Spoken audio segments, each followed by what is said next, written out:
जय भीम, जय भारत, जय संविधान, जय लोकतंत्र। और आज के लाइव में मैं थोड़ा सा लेट हूँ क्योंकि एक साथी और जो है किसी काम से व्यस्त थे और मैं उनसे थोड़ी देर की चर्चा में था, तो मैं इसलिए आज के लाइव में थोड़ा सा देर से अपनी बात रखने के लिए पहुंचा। तो इतना सभी साथी जुड़ेंगे, इतना मैं अपने संतों गुरुओं महापुरुषों को नमन कर लूँ। करुणा के सागर तथागत गौतम बुद्ध, संत श्रवण सतगुरु रविदास जी महाराज, भगवान वाल्मीकि महाराज, गुरु नानक देव, संत कबीर, गुरु घासीदास जी, राष्ट्रपिता ज्योतिबा फूले, छत्रपति साहू जी महाराज, नारायण गुरु, संत गाडगे जी महाराज,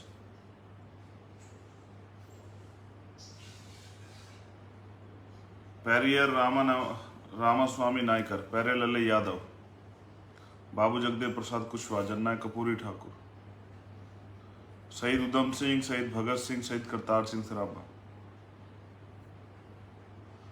महाराजा बिजली फांसी, एपीजे अब्दुल कलाम साहब। आप तमाम महापुरुषों को नमन करने के बाद नमन माँ रमाबाई को और नमन माँ सावित्रीबाई फूले को, नमन माँ फातिमा शेख को और विश्व रत्न डॉक्टर बाबा साहब भीमराव अंबेडकर जी को नमन। नमन मान्यवर दीनामाना वाल्मीकि साहब को और नमन मान्यवर साहब श्री काशीराम को। आज का जो लाइव है ये इसलिए क्योंकि हम भारतीय संविधान को मानने वाले लोग हैं और हम लोग बहुजन की बात करते हैं, भाईचारे की बात करते हैं। तो बहुजन कहने से नहीं चलेगा, भाईचारा जो है वो सिर्फ जबान पे नहीं होना चाहिए, वो काम में भी होना चाहिए, वो जमीन पे भी दिखना चाहिए। दलित कहने से नहीं होता, दलितों की जो सब जातियां उनको साथ लेके चलना पड़ता है। ऐसे ही पिछड़े वर्ग की जो जितनी जातियां उनको साथ लेके चलने की बात करनी पड़ेगी, उनको उनकी हिस्सेदारी, जिसकी इतनी संख्या बढ़ी उतनी उसकी हिस्सेदारी करनी पड़ेगी।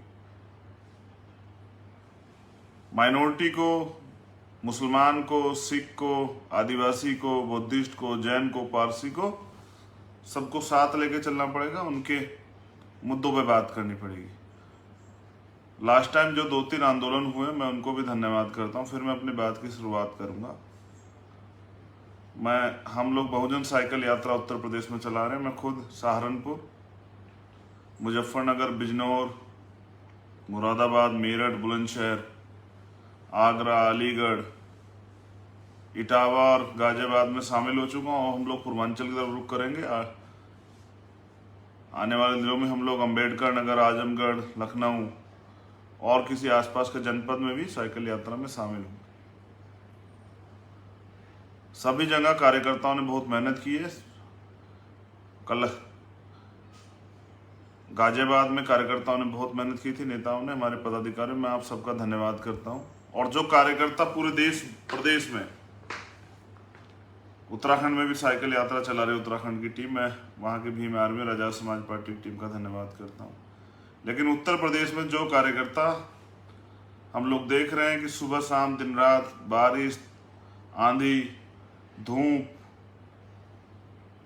इस समय में संघर्ष कर रहा है, उससे स्पष्ट होता है कि वो पार्टी का सबसे समर्पित, वफादार और बहुजन मूवमेंट का, हमारे महापुरुषों के आंदोलन को आगे बढ़ाने के प्रति सबसे ज्यादा सचेत और समर्पित है। मैं ऐसे सभी कार्यकर्ताओं का धन्यवाद करता हूँ। और किसी भी संगठन, पार्टी की जो रीढ़ होती है वो कार्यकर्ता होता है। मैं दोबारा से एक बार पुनः धन्यवाद के साथ आज का जो इश्यू है मैंने डाला था, मैं उस पर अपनी बात रखूंगा। और मुझे आशा विश्वास है कि आप इस बात को समझेंगे, क्योंकि मेरे पास एक प्लेटफॉर्म है और लाखों लोग हमारे साथ जुड़े हुए हैं। तो मैं ये बात इसलिए रखना चाहता हूँ क्योंकि हमारे लोगों को पता लगना चाहिए कि हो क्या रहा है। और समाज इसीलिए चेहरा बनाता है कि वो समाज से जुड़ी परेशानियों को, बातों को जान सके और हमारी एक कार्यकर्ता होने के नाते बहुजन मिशन का, एक मुसाफिर होने के नाते, एक सहकर्मी होने के नाते अपने महापुरुषों, गुरुओं, संतों के आंदोलन के का मेरी जिम्मेदारी ये बनती है कि मैं वो सारी जानकारी आप लोगों के बीच तक रखूं और वो सारी जानकारियां जो है, जो देश के अंदर चल रही है या कहीं भी जो परेशानी क्रिएट कर रही है, जो तमाम तरह से आने वाले कल में डाका डालने का जो प्रयास सरकार द्वारा किया जा रहा है, उस पर अपनी बात को रखना बहुत जरूरी। तो मैं सबसे पहले शुरुआत करूंगा नीट से। ये बेसिकली ये मैं प्रोफेसर नहीं हूं, मैं एक सामाजिक कार्यकर्ता हूं और एक आज अब कुछ समय से अपने लोगों के हाथ में सत्ता लाने के लिए राजनीतिक काम भी थोड़ा सा कर रहा हूं। लेकिन मैं इसलिए रख रहा हूं क्योंकि प्रोफेसर तो जो रख रहे हैं ठीक है, जो आम आदमी तक जानकारी, जो पढ़े लिखे लोग हैं, लेकिन रूट लेवल पे जानकारी नहीं है। तो हमारा जो सोशल मीडिया है वो रूट लेवल तक है, तो रूट लेवल पे जो लोग हैं उनको जानकारी मिल जाए, इसलिए मैं इस पर अपनी बात रख रहा हूँ। और जो मैंने मुझे भेजा गया है साथियों के द्वारा कि इस पे आपको अपनी बात रखनी चाहिए, तो मैं इसीलिए तैयार हूँ कि उनकी बात को आप लोगों के बीच में रख सकूं। तो जैसा मैंने कहा कि नीट पे हम लोग बात करेंगे, तो 12 सितंबर को नीट का एग्जाम होना है और उसका जो नोटिफिकेशन है, उसका जो पेज नंबर 21 है, उस पर जो है वो जो नोटिफिकेशन जारी किया गया है, उस पर लिखा हुआ है कि राज्य स्तर पे जो है पिछड़े वर्ग के लोगों को अभी सुप्रीम कोर्ट में क्योंकि एक मामला चल रहा है तो आरक्षण नहीं दिया जाएगा। जबकि सच ये है कि सरकार देना नहीं चाहती। अगर सरकार देना चाहती तो कानून बना के दे सकती थी, तो सरकार देना नहीं चाहती और इससे पिछले 4 साल में, ये लगातार पिछले 4 साल से चल रहा है, 11,000 सीटों का लगभग नुकसान हुआ है 2007 से 2011 का। 2017 से 2021 तक लगभग 11,000 डॉक्टर्स नहीं बन पाए। और कोरोना काल में कितने डॉक्टर्स की आपको पता है अहमियत थी। लेकिन मैं अब सब चीज़ों पे आपका ध्यान आकर्षित करूंगा। मैं यहाँ क्योंकि देश के अंदर कास्टिज्म, भेदभाव, ये सब लोगों के लिए है कि जो अपने आप को तथाकथित ऊंची जाति के लोग बोलते हैं, वो तो नीची जाति जिनको बोलते हैं, जबकि इंसान की कोई जाति नहीं होती है। इंसान तो उसका खून एक जैसा होता है, उसके जो है ब्लड ग्रुप AB पॉजिटिव, और वो इस तरह से डिफरेंस हो सकता है, लेकिन वो चमड़ी का बना हुआ होता है। और हर इंसान के 2 आंख, 1 नाक, 1 मुंह, 2 कान, 1 धड़, इस तरह से ही होता है। मतलब हाथ में, अगर हाथ में 5 उंगली और ये सब चीजें होती है, अगर किसी को इससे ज्यादा हो जाए तो लोग उसको जो है अच्छा नहीं समझते, लोग उसको से दूरी बना के रखना चाहते हैं। ये कटु सत्य आप चेक कर लीजिएगा। अगर किसी आदमी के 4 आंख हो जाए तो मुझे नहीं लगता कोई साथी जो है उससे दोस्ती करेगा। तो ये एक फैक्ट बात है। तो इसलिए मैं कह रहा हूँ क्योंकि यहाँ कास्टिज्म में भेदभाव है, उस भेदभाव की वजह से आज भी तमाम तरह की चीजें जो हैं, सोचिए कि जो आपका, मैं बार बार कहता हूं, जो आपके हाथ का छुआ पानी नहीं पी सकते, वो किस तरह से आपके परेशानियों में आपके साथ खड़े हो सकते हैं। ये देश ने देखा है पहले भी, और कास्टिज्म खत्म नहीं हुआ है। लोग कहते रहे, लोग इसलिए कहते हैं क्योंकि वो साबित करना चाहते हैं कि खत्म हो गया। गांव देहात लेवल पे आप जाओगे तो आपको पता लग जाएगा, आज भी तमाम तरह की परेशानियां जो है गांव स्तर पे देखी जाती है। क्योंकि वहाँ इसलिए भी देखी जाती है क्योंकि वहाँ एजुकेशन लेवल कम, और अभी जो 2 चाइल्ड पॉलिसी आई उसमें भी एजुकेशन का एक बड़ा मामला है। अगर आप देश के नेताओं ने एजुकेशन पे काम किया होता, हेल्थ पे काम किया होता, तो जो समाज पढ़ लिख चुका है, जागरूक हो चुका है, वो क्या करता है, वो अपने आप ही पॉपुलेशन को कंट्रोल रखता है। पढ़ा लिखा मुस्लिम, उसके यहाँ भी 2 बच्चे हैं, पढ़ा लिखा जो दलित है उसके यहाँ भी 2-3 बच्चे हैं, पढ़ा लिखा जो OBC का उसके यहाँ भी 2-3 बच्चे हैं। लेकिन ये जो यहाँ जो एजुकेशन के साथ जो है ना, ये इसको तमाम मैं बता दूंगा कि ये सब चीज़ें क्यों की गई। जब मैं अपनी बात रखूंगा तो बताऊंगा कि सारा खेल क्या है। तो एक मामला है 69,000 शिक्षकों का, जिसमें आरक्षण नियमों का घोर उल्लंघन हुआ। ये उत्तर प्रदेश का मामला है। बहुत लंबे समय से अभ्यर्थी जो है जून से ही आंदोलन कर रहे हैं, लाठियां खा रहे हैं और तमाम तरह परेशानियां झेल रहे हैं। मैंने कई बार ट्वीट किया, मैंने सारे न्यूज चैनल पे किया, लेकिन कोई डिबेट नहीं हो रही है। और बुरा ये है कि इसमें जो आरक्षित वर्ग के लिए जो सीटें थी, उनसे जो है वो अनारक्षित वर्ग के लोगों को वो दे दी गई है, आवंटित कर दी गई है, जिससे आरक्षित वर्ग के लोगों में, नौजवानों में, अभ्यर्थियों में गुस्सा है। मैं बस इस पे एक बात रखना चाहता हूँ, बहुत जनरली बात, कि एक माँ बाप जो हैं अपनी मेहनत की, ईमानदारी के पैसे से और खून पसीने कमाई से अपने बच्चे को पढ़ाते हैं, वो उसको तैयारी कराते हैं। वो अपने, मैं बार बार कहता हूँ क्योंकि एक मैं गरीब परिवार से आता हूँ, एक प्राइमरी स्कूल के हेडमास्टर का बेटा हूँ, तो मैं इस बात को समझता हूँ कि पिताजी जो हैं वो खुद जूता नहीं पहनते, हमें स्कूल की ड्रेस बनवा के देते हैं, और वो हमारी पढ़ाई के लिए अपने तमाम तरह के सपनों को अंदर ही अंदर ख़त्म कर देते हैं। लेकिन वो हम कोशिश करते हैं कि जो ज़िंदगी जो परेशानी की ज़िंदगी में झेलका है, मेरे बच्चे ना झेलें, तो इसमें वो प्रयास करते हैं। और उसके बाद इस तरह का जब धोखा होता है सरकार द्वारा षड्यंत्र करके, इस तरह का जब धोखा किया जाता है, मेरे पास तो एक डाटा भेजा गया, वो डाटा बड़ा कठिन, लेकिन मैं बिना तथ्यों की बात नहीं करता। तो लगभग इसमें ये बताया गया कि 5,844 सीटें, यानी कि 5,844 परिवारों के साथ धोखा हुआ है। लेकिन ये भी आप समझिए कि जिस परिवार से एक व्यक्ति सरकारी नौकरी पर जाता है, तो वो अपने परिवार को, उसकी 2-3 पीढ़ियां जो हैं तैयार हो जाती हैं, क्योंकि वो इतनी आर्थिक रिसोर्सेज उसको मिल जाते हैं, इतना समय उसको मिल जाता है कि वो अपने बच्चों को अच्छा पढ़ा पाता है। और जब उनके बच्चे पढ़ के, जैसे एक आदमी पढ़ के टीचर बना, अध्यापक बना, तो वो अपने बच्चों को पढ़ाएगा, तो उनमें से कोई डॉक्टर बनेगा, कोई इंजीनियर बनेगा, कोई वकील बनेगा। तो यानी कि दूसरी पीढ़ी तैयार होगी, और जब वो इस पीढ़ी में जाएंगे तो उनके आर्थिक रिसोर्सेज ज़्यादा होंगे, तो वो तीसरी पीढ़ी को तैयार कर देंगे। तो इस तरह से एक सरकारी नौकरी कई परिवार सुधरते हैं। सर, ये सारा क्या खेल है, इस पर मैं बस लास्ट टाइम पे बात करूँ। अब आती है बात जातिगत जनगणना की, जो तीसरा सबसे बड़ा इशू था। तो जातिगत जनगणना पे मेरे पास एक साथी ने एक रिपोर्ट भेजी थी, मैं वो रख दूंगा। लेकिन जातिगत जनगणना एक बड़ा मामला है, और इसमें इसका लगातार जो है ना प्रयास भी होता रहा कि जातिगत जनगणना हो, लेकिन हुई नहीं है। जातिगत जनगणना जो है हुई नहीं है काफ़ी लंबे समय से, और हमेशा सभी सरकारों ने उसको टाला है।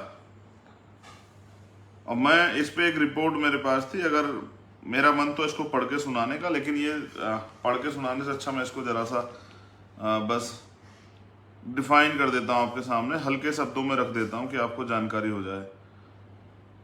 देखिए, जातिगत जनगणना बेसिकली क्या है ना, सोचिए कि एक परिवार में 5 लोग हैं, तो अगर किसी सामान की खरीदारी उनके लिए हो या कोई सामान बांटा जाए, तो वो बराबर बराबर इसमें तब बटेगा जब हम पे जानकारी होगी कितने लोग हैं। मैं दोबारा से इसको करता हूँ। एक परिवार में कुछ चीज़ों को बांटना है, उनके लिए कुछ तैयार करना है। जैसे सोचिए कि कमरे बनाने हैं, तो कमरे कैसे बनेंगे कि जितनी उनकी संख्या भी उसी आधार पर बनेंगे। लेकिन बुरी बात यह है कि आज तक भी जब भी ओबीसी की जनगणना की, SC/ST की होती है, और हमें पता है कि हमारी आबादी बढ़ रही है लगातार, लेकिन हमारे जो राइट्स जो हैं, आरक्षण और तमाम चीज़ें, उसमें कोई जो है बढ़ोतरी नहीं की गई है। लंबे समय चला रहा है, हम लोग मांग कर रहे हैं। तो जातिवार जनगणना बहुत जरूरी है, क्योंकि अगर जातिवार जनगणना होगी तो कौन सी जाति की कितनी संख्या है जानकारी होगी, और जब ये जानकारी होगी तो मुझे लगता है कि उनको ये एहसास होगा कि वास्तविकता में भारत में उनकी स्थिति क्या है, उस सोसाइटी की स्थिति क्या है, उन्होंने क्या अब तक के इस लोकतंत्र में उनको क्या मिला है। और वो बुनियादी रूप से, जैसे आरक्षण का जो प्रावधान है, वो शैक्षिक बैकवर्डनेस, और वो जो शैक्षिक बैकवर्डनेस के आधार पर, और जो प्रतिनिधित्व का आधार है कि भाई की संख्या कितनी है, किस प्रोफेशन में कितनी संख्या, उसके आधार पे आरक्षण है। तो आरक्षण की पॉलिसी को भी ये बड़ा इफेक्टेड करता है जातिवार जनगणना। अब जैसे एक षड्यंत्र द्वारा बना के जो है ना, वो तथाकथित ऊंची जाति के लोगों ने ये बनाया हुआ है कि भाई दलितों का अधिकार ये जाति के लोग खा गए आरक्षण, पिछड़ों का अधिकार इस जाति के लोग खा गए।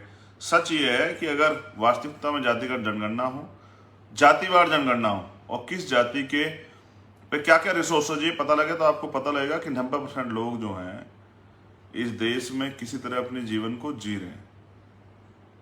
उनमें भी बड़ी जनसंख्या एक ऐसी है जो रोटी, कपड़े, मकान तक के लिए मोहताज है, सारी सुविधाओं तक के लिए मोहताज है। वो हॉस्पिटल नहीं जा पाती क्योंकि पैसे नहीं, इसलिए घर मर जाते हैं, वो लोग सड़क पे मर जाते हैं, ठीक है। वो खाने भूख के कारण मर जाते हैं, वो और तमाम तरह की परेशानियों से मर जाते हैं। हाँ, बहुत बुरी बुरी चीज़ें हैं, मैं उस पर डिस्कस लगातार करता रहता हूँ अपने भाषणों में, लेकिन ये भाषण मैं आपको एक रिपोर्ट पढ़ के सुनाई देता हूँ।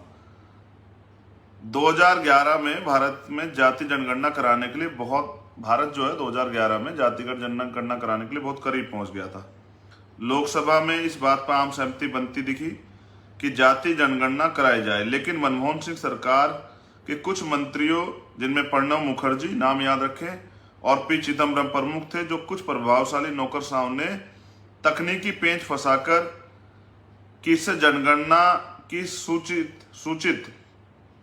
सूचिता प्रभावित होगी, 2011 में जनगणना में जाति की गिनती नहीं होने दी और मीडिया ने भी जातिगत जनगणना खिलाफ माहौल बनाया। और देखिए, मैं फिर कह रहा हूं, बहुजन यूट्यूब्स बहुत अच्छा काम करते हैं। हमारे जो छोटे छोटे जो लोग लगे हैं, थोड़े से कहीं फिट हुए हैं न्यूज चैनल्स में, वो अपना काम करते रहते हैं। कई बार हमें काशीराम साहब की इस बात को समझना चाहिए कि मनी माफिया मीडिया इनसे सावधान रहना चाहिए। आगे आप सुनिए। 2011 में भारत में एक अलग किस्म की जनगणना शुरू हुई। इसको socio economic and caste census कहा गया। ये जनगणना 29 जून 2011 में शुरू हुई। बहुत करीब से सुनिए, ये जनगणना 29 जून 2011 में शुरू हुई। केंद्र सरकार की घोषणा और योजना के मुताबिक इसे दिसंबर 2011 में पूरा हो जाना था। इसकी ये 29 जून में स्टार्ट हुई 2011 में, और इसको लगभग जो है 2011 में दिसंबर में इसको पूरा हो जाना था। जाति जनगणना यूपीए 2 के समय, जो कांग्रेस की गवर्नमेंट थी उस समय, जो कांग्रेस की संयुक्त गवर्नमेंट थी, जो इसमें और लोगों का समर्थन भी था, शुरू हुई, और एनडीए सरकार के समय में यानी 31 मार्च 2016 को खत्म हुई। टाइम पीरियड देखे तो 3 साल जातिगत जनगणना कांग्रेस की गवर्नमेंट में चली, और 2 साल का समय, उसके बाद 2 साल का समय एनडीए गवर्नमेंट में इसको खर्च हुआ। यानी कि जो काम 6-7 महीने में होना था, वो लगभग 11 से 16, लगभग 5-5.5 साल उसमें लगे। इस जनगणना के फील्ड सर्वे के नतीजे चौंकाने वाले थे। इसमें 46 लाख जातियां, उपजाति और गोत्र की जानकारी सामने आई। केंद्रीय कैबिनेट ने 16 जुलाई 2015 को अपनी बैठक में इन आंकड़ों को समेटने के लिए नीति आयोग के उस समय के उपाध्यक्ष अरविंद पनगड़िया के नेतृत्व में एक एक्सपर्ट ग्रुप का गठन किया। जाति जनगणना 2011 की कहानी यहीं रुक जाती है। इस ग्रुप की एक भी बैठक नहीं हुई। इस गिनती के आंकड़े आज तक नहीं आए, जबकि सरकार इस जनगणना का काम बंद कर चुकी है। जानकारी दी गई कि इस पर 4,893 करोड़ रुपए खर्च हुए। बहुत अहम जानकारी, 4,893 करोड़ रुपए खर्च हुए इस जातिगत जनगणना पे, लेकिन ये जनगणना बंद कर दी गई और आज तक इसके आंकड़े सार्वजनिक नहीं किए। आप समझते हैं 4,893 करोड़ रुपए कितने लगभग करोड़ रुपए होते हैं? लगभग 5,000 करोड़ रुपए। इतनी बड़ी अमाउंट किसी काम पे खर्च की जाए, उसका कोई निष्कर्ष ना निकले। यानी कि करने वालों के, जो लोग इसको काम को करा रहे हैं, उनकी नीयत नहीं है करने की, चाहे वो कांग्रेस के लोग रहे हो और चाहे वो बीजेपी के लोग रहे, दोनों सरकारों में, क्योंकि दोनों सरकारों में आरएसएस के लोग बैठे हैं। ये आप बेहतर जानते हैं कि ये कौन लोग हैं और ये क्यों नहीं चाहते। सवाल उठता है कि अब जबकि जनगणना में जाति के आंकड़े जुटाने की महत्ता और बढ़ गया है, तो केंद्र सरकार 2021 में जनगणना में जाति आंकड़े जुटाएगी। अब तक आई खबरों के मुताबिक सरकार का ऐसा कोई इरादा नहीं है। अगर ये हुआ तो भारत के लिए एक बड़ी त्रासदी हुई, क्योंकि जाति आधारित नीतियां तो बनेगी, लेकिन जाति के आंकड़े और तथ्य के बगैर। अब रिपोर्ट के जो साथी हैं, उनका कहना यह है कि तमाम जातियों के लिए, तमाम वर्गों के लिए नीतियां बनती है, लेकिन उनकी संख्या को जाने बगैर। यानी कि सोचे किसी वर्ग की संख्या 50 और हमने नीतियां बना दी हैं। हमने नीतियां बनाई हैं 100 लोगों के लिए, यानी कि एक्स्ट्रा जो है वो कर दिया है, एक्स्ट्रा खर्च किया है, तो ये भी बेवकूफ़ी। और हमने अगर 20 लोगों के समझ के बना दी है, तो ये भी बेवकूफ़ी। जिसमें हमने लगभग 5,000 करोड़ रुपए खर्च किए, तो उसका जातिगत आंकड़ा क्यों नहीं आपने पेश किया? यानी कि कहीं कुछ षड्यंत्र जो है, षड्यंत्र लंबे समय चला रहा है। आइए हम इस पे बेसिकली बात करते हैं कि ये है क्या। अब आप मेरी भाषा में इसको समझिए। ये तो था पूरा जो है एक जानकारी। अब इसको मेरी भाषा में समझिए। माननीय काशीराम साहब आंदोलन जो चलाते थे, बाबा साहब अम्बेडकर ने भी कहा कि संविधान को इसके बनने के बाद, ये बाबा साहब अम्बेडकर का स्टेटमेंट, कि अगर संविधान पूर्ण रूप से लागू हुआ तो सामाजिक गैर बराबरी तो दूर हो जाएगी, लेकिन आर्थिक सशक्तिकरण, जब तक इस देश में आर्थिक सशक्तिकरण नहीं होगा, तब तक जो है गैर बराबरी दूर नहीं होगी। एक आदमी बहुत पैसे वाला, वो आदमी इतना पैसे वाला कि किसी भी गरीब को खरीद सकता है। एक आदमी इतना गरीब है कि वो रोटी के लिए भी अपने आप को बेच सकता है। मैंने एक स्टेटमेंट पढ़ा था, बहुत कड़वा है। एक माँ ने 20 रुपए में अपनी बेटी को बेच दिया। हाँ, मैं इसलिए आपसे कह रहा हूँ कि आपको जानकारी होनी चाहिए, यही इसी देश का है।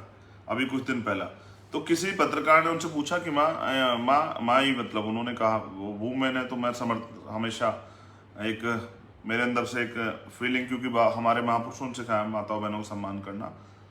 अक्सर मैं डांट भी देता हूँ रैलियों में इस बात पे, बहनों को लेकर सतर्क रहता हूँ थोड़ा सा, तो मैं इसलिए मैंने माई कहा। तो एक पत्रकार ने उनसे पूछा कि आपने उसको क्यों बेच दिया, जबकि आपको पता है कि 20 रुपये एक छोटी रकम है और उसके बाद उस बच्ची को क्या क्या सहना पड़ेगा।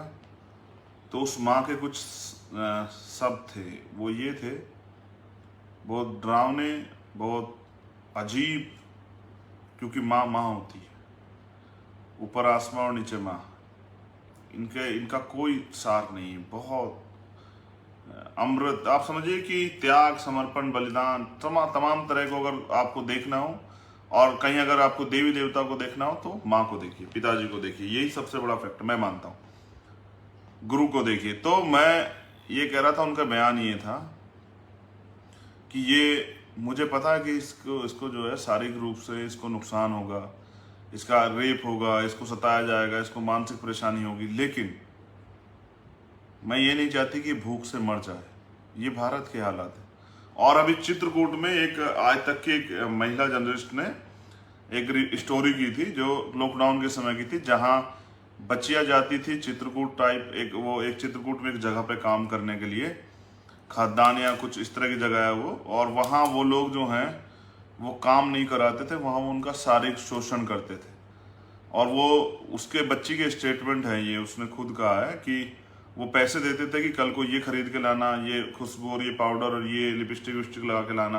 फिर उसकी माँ का भी बयान उसने रिकॉर्ड किया, तो वो माँ ये कहती है, बहुत कड़वा, अजीब सा, डरावना, कि पेट कहाँ से पालेंगे, रोटी तो खानी है। तो पत्रकार ने पूछा कि और तो आपको पता है कि बच्चों के साथ क्या होता है, तो कहा कि क्या करें, पेट की आग तो बुझानी है। तो ये भारत में आज भी है। तो काशीराम साहब इसको दूसरे तरीके से कहते हैं कि सामाजिक परिवर्तन, आर्थिक मुक्ति का आंदोलन हम लोग चला रहे हैं। सामाजिक परिवर्तन, भारतीय कॉन्स्टिट्यूशन को अगर पूर्ण रूप से लागू करोगे तो आ जाएगा, जो सामाजिक गैर बराबरी, उसके विरुद्ध वो आंदोलन है। और ये सत्ता आने पे, क्योंकि जो सरकारें भी बैठी वो तो नहीं करेंगी। जैसे प्रमोशन रिजर्वेशन का मामला है, सुप्रीम कोर्ट ने कहा कि सरकार करेगी। जैसे कमेटी बनी थी इस पे, नीट पे, तो उसमें ये आया था कि भाई सरकार को करना था, का जो कमेटी बनी थी उसको रिपोर्ट दे कराना था, लेकिन सरकार को सुप्रीम कोर्ट लेगी। मैं वापस यहीं आता हूँ, जैसे प्रमोशन में रिजर्वेशन पे सुप्रीम कोर्ट ने कहा कि देना चाहिए, सरकार दे सकती, लेकिन किसी सरकार ने नहीं दिया आज तक। तो यानी कि वो SC/ST विरोधी सरकारें हैं, वो अनधिकारी कर्मचारियों से नफरत करती हैं, उन अधिकारी कर्मचारियों को आगे बढ़ता नहीं देखना चाहती हैं। हाँ, ये बिल्कुल सत्य है कि जाति व्यवस्था की वजह से। दूसरा, क्योंकि हमारी तो नहीं है सरकारें। आर्थिक सशक्तिकरण, यानी कि अगर कोई भी सोसाइटी डेवलप करती है, जिसको जो भी आर्थिक रूप से आगे बढ़ती है, तो वो अपनी जगह अपने आप बनाती है और वो आने वाले उसमें समय में अपनी चीजों को और जो है तैयार करती है। काफी जातियों में ये बड़े छोटे पैमाने पे हुआ है। कुछ जातियों ने तैयार किया है और जिनको सत्ता मिली है उन जातियों ने तो, उनसे जुड़े हुए जातियों ने तो लगभग तैयार किया है। तो मैं ये समझता हूँ इसमें कई लोगों की भागीदारी है। लेकिन आर्थिक सशक्तिकरण आता कैसे? देखिए, बिजनेस आपके पास नहीं है, लोन आपको नहीं मिल रहा है, तो एजुकेशन सिस्टम एक ऐसा सिस्टम है, जैसे डॉक्टर का जो प्रोफेशन है, उसमें क्या होता है कि आप बड़े हॉस्पिटल खोल सकते हैं, या अभी वो आप जो हैं, जैसे आप डॉक्टर बन गए तो आप अच्छे आपको इनकम सोर्सेज होंगे, तो अपने बच्चों को पढ़ा के जज बना सकते हैं, वकील बना सकते हैं, IAS IPS बना सकते हैं, सिविल सर्विसेज में जा सकते हैं, इंजीनियर बना सकते हैं। तो आप यानी कि उसको विदेश में भी जाने का मौका दे सकते हैं। ये एक बड़ा प्रोफेशन है। आर्थिक सशक्तिकरण जहां से एक अच्छी सैलरी बहुजन समाज के लोग ले रहे हैं, उन पे सरकार की, RSS की, BJP की नजर है कि उनको किस तरह खत्म किया जाए। इसलिए सरकार डिपार्टमेंट भेजे गए, निजीकरण किया गया। हमारे लोग सो रहे, सोते रहिए, कोई बात नहीं, बीमार भी लड़ रही है, आजाद समाज पार्टी लड़ रही है, आप चिंता मत कीजिए, आप सोते रहिए, हम लोग लड़ेंगे। लेकिन अभी मैं समझता हूं, जैसे सुप्रीम कोर्ट के जो बड़ी बड़ी पॉलिसी है, जैसे एक रिपोर्ट और थी मेरे पास, मैं उसको भी आपके सामने साझा कर दूंगा, जो जहां जहां इस तरह की चीजें हैं वहां उन पे एक बार जो है हम लोगों को सोचना चाहिए कि जैसे सुप्रीम कोर्ट के जज, वहाँ OBC और SC/ST के लोग नगण्य हैं। जहाँ हाई कोर्ट के जज हैं वहाँ उनकी कोई संख्या नहीं है। और सिविल सर्विसेज में जो है वहाँ किस तरह के कंपटीशन फॉलो करने के बाद किस तरह की परेशानियां सामने आती हैं आप बेहतर जानते हैं कि इंटरव्यू में किस तरह का जो है सामना करना पड़ता है। तो मैं ये समझता हूं कि बड़े पैमाने पे हमें इस ओर जो है ध्यान देना चाहिए। ये जब मंडल कमीशन आया, इसमें बहुजन नेताओं का एक बहुत बड़ा रोल था, जिसमें माननीय काशीराम साहब ने 45 दिन बोर्ड क्लब पे धरना दिया था और उन्होंने एक नारा दिया था, मंडल कमीशन लागू करो वरना कुर्सी खाली करो। और उसमें और भी कई नेताओं का जो है ना एक बड़ा रोल है। और मुझे कहने में कोई बुराई नहीं, जिसने जैसे जननायक कर्पूरी ठाकुर साहब हैं, जैसे लालू प्रसाद यादव जी हैं, रामविलास पासवान जी हैं, मुलायम सिंह यादव जी हैं, शरद यादव जी हैं और छेदीलाल जी हैं, तमाम लोग जो हैं इन्होंने अच्छा काम किया जिनकी वजह से ये संभव हो पाया। तो मैं ये समझता हूं कि देखिए, ओबीसी आयोग सरकार ने बनाया है। ओबीसी आयोग क्या है? ये ओबीसी आयोग सिर्फ दिखाने को है, इनकी चलती वलती कुछ नहीं है। इसलिए हमने तय किया कि ओबीसी आयोग को बताना पड़ेगा कि कठपुतली बनके हमारे लोग साथ धोखा ना करे। इसलिए कल हमारी जो टीम है दिल्ली की, हिमांशु वाल्मीकि जी के नेतृत्व में, महेश पहवाल जी के नेतृत्व में, राकेश कसाणा जी के नेतृत्व में, वो केडी सिद्दीकी जी के नेतृत्व में वो घिराव करेगी नीट के मुद्दे पे ओबीसी आयोग का, और उसको तालाबंदी करेगी कल सुबह। तो वो हम तैयारी कर चुके हैं। हम सिर्फ बहुजन कहते नहीं, करके दिखाते हैं। बेसिकली लोगों का काम होता है कि वो ट्विटर पे उस पर करते हैं और हम लोग जमीन पे काम करते हैं। तो जिसकी जहाँ जरूरत है, जहाँ सुई से काम चलता है वहाँ सुई चलाते हैं, और जहाँ तलवार की जरूरत है वहाँ तलवार को धार देते हैं। तो जैसे अभी मैं जिक्र, केंद्रीय विश्वविद्यालयों में ओबीसी प्रोफेसर नगण्य हैं, विभागाध्यक्ष नहीं है, डीन कुलपति के पद पे ओबीसी नहीं है। मैं आज ओबीसी की बात कर रहा हूँ। देश की थल सेना, वायु सेना, जल सेना के प्रमुख पदों पे ओबीसी नहीं है। देश के बड़े मेडिकल कॉलेज में डायरेक्टर पद पे ओबीसी नहीं है। देश के 78 प्रमुख सचिवालयों में एक भी ओबीसी सचिव नहीं है। प्रधानमंत्री कार्यालय में डायरेक्टर के पद पर कोई ओबीसी नहीं है। देश के बड़े और प्रमुख मंत्रालयों में नगण्य ओबीसी प्रोफेसर, और राष्ट्रपति सचिवालय में ओबीसी कोई सचिव कार्यरत नहीं है। ये मेरे एक साथी ने भेजी। मैं इसका बेसिकली कारण बता रहा हूं कि हमारे लोग अभी अपने संवैधानिक अधिकारों को नहीं समझ पाए, क्योंकि संविधान ना कहीं पढ़ाया जाता, ना ही संविधान के सिलेबस में है। अगर आप संविधान में दिए गए आर्टिकल 340 में दिए गए अपने अधिकारों को देखोगे, जानोगे, या आरक्षण व्यवस्था जो 16 में है, भाग 16 और 340 की बात हम कर रहे हैं, तो अध्याय 16 और 340 आर्टिकल जो है, उसमें ये ओबीसी के लिए ओबीसी आयोग की गठन बाबा साहब अम्बेडकर चाहते थे, और ओबीसी आयोग बने और ओबीसी समाज की नीतियों पे काम हो। और मैं एक कड़वी जानकारी देता हूं, बहुत गंभीर जानकारी। बाबा साहब अम्बेडकर ये जो बैकवर्ड क्लास की जाति है, इनको शेड्यूल कास्ट में रखना चाहते थे, क्योंकि इन जिस तरह शेड्यूल कास्ट के लोगों के साथ हैं, दलितों के साथ हैं, आदिवासियों के साथ, इस तरह की समस्याओं को, आर्थिक और सामाजिक समस्याओं का, सामाजिक भेदभाव, आर्थिक परेशानियों का सामना इन जातियों को करना पड़ता है। तो इसलिए बाबा साहब अम्बेडकर इन जातियों को शेड्यूल कास्ट में रखना चाहते। लेकिन तब के जो तथाकथित ओबीसी समाज के नेता थे, उन्होंने कहा, अरे नहीं, हमारा सामाजिक स्तर गिर जाएगा, हम दलित क्यों थे। इसलिए उन्होंने तब स्वीकार नहीं किया, बाबा साहब का साथ नहीं दिया। अब वो ओबीसी जातियों के बहुत सारे लोग जो हैं, सरकार उनको जो है वो लैमचूस देती रहती है कि आपको दलितों में शामिल करते, खुश हो जाते हैं। उनको लगता है दलितों को पता नहीं कुछ ज्यादा मिलता है। हाँ, मिलता है ना दलितों को, सुबह शाम गालियां, सुबह शाम जो है दलितों को अच्छे पदों पर रहते भी अपमान, सुबह शाम जो है दलितों को तमाम तरह के भेदभाव, वो डॉक्टर इंजीनियर बनने के बाद भी उनको आरक्षण के नाम पे गालियां, मिलता है ना।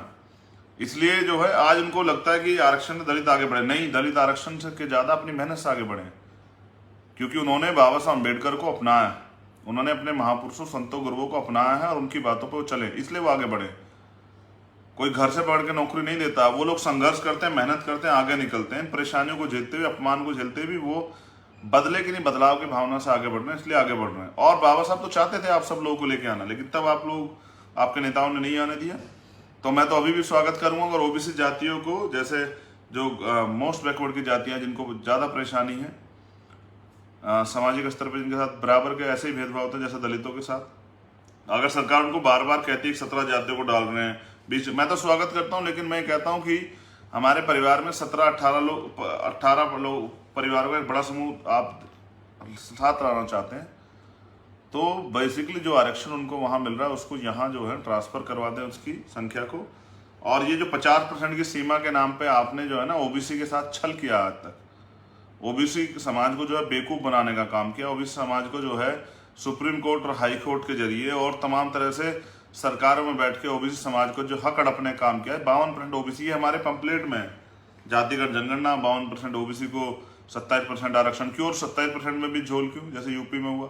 उसके अलावा जो बड़ा इशू है प्रमोशन में रिजर्वेशन SC ST ओबीसी के लिए, तो मैं ये आपको समझाने का प्रयास कर रहा हूं कि हमने ये अपने पंपलेट में भी डाला है, लेकिन सरकारों ने हमेशा इससे छल किया है।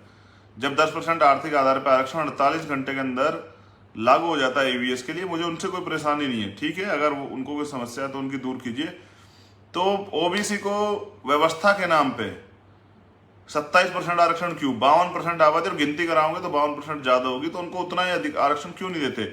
और जब 100 में से जब 52 लोग जो हैं कश्यप, पाल, प्रजापति, कुशवाहा, सैनी, मौर्य, लोधी, ये जब जाएंगे, कुर्मी, ये जब मौर्य, साके, ये जो लोग जब जाएंगे, निषाद, ये जो जाएंगे और 100 में से 52 अधिकारी कर्मचारी इनके बनेंगे, जब इनके 52 IAS बनेंगे, IPS बनेंगे, IRS बनेंगे, IFS बनेंगे, तो क्यों नहीं इनका आर्थिक सशक्तिकरण होगा। कौन इनको, जब एक IAS बन जाएगा, एक कुम्हार का बेटा, एक प्रजापति का बेटा, एक पाल का बेटा, एक कश्यप का बेटा, तो कौन उनके परिवार को बेइज्जत कर देगा, कौन उनकी जमीन छीन लेगा, कौन उनको धमकाएगा, डांटेगा, कौन उनको जो है उनका बहिष्कार कर देगा, कौन उनकी माँ बहनों की तरफ आंख उठा के देखेगा। ये सारा खेल मनुवाद को जिंदा रखने का है, मनुवाद तंत्र को जिंदा रख के 90% SC ST OBC और माइनॉरिटी के लोगों को गुलाम बना के रखने की और अपने पांव पे ना खड़े होने देने की व्यवस्था का नाम है। हमें इसके प्रति सचेत रहना चाहिए और अपनी लड़ाई को आगे बढ़ाना चाहिए। मैं फिर आज सब लोगों से दरखास्त करूंगा, बेसिकली जो हमारे पिछड़े वर्ग के लोग,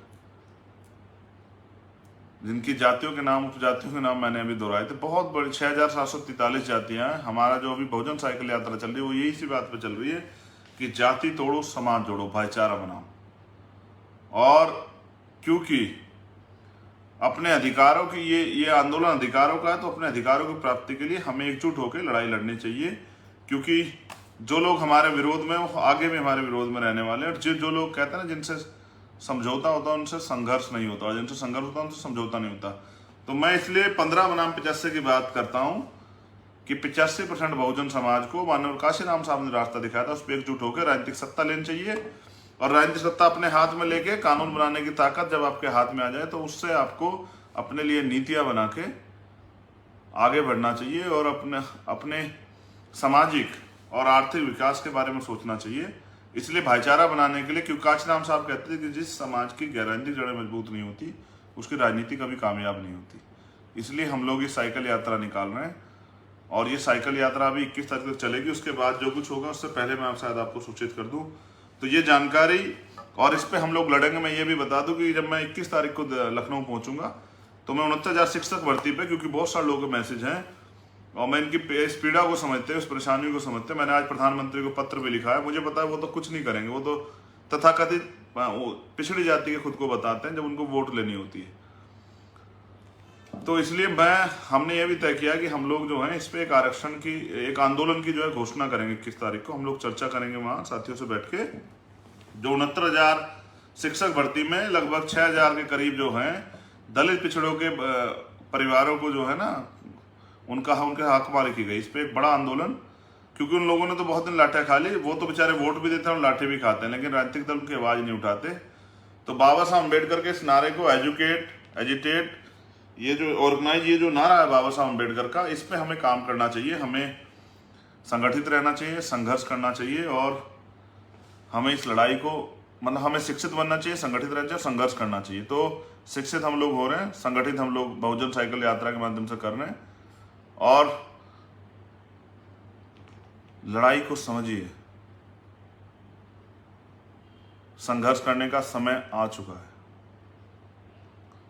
अब आपको अपने हर एक अधिकार के लिए संघर्ष करना पड़ेगा और जैसा मैंने आपको बताया कि अब संघर्ष उत्तर प्रदेश में 69,000 शिक्षक भर्ती को लेकर होगा और 6,000 दलित पिछड़े अभ्यर्थियों को उनका अधिकार दिलाया जाएगा। सरकार को बताया जाएगा कि ये लोकतंत्र है, यहाँ संविधान की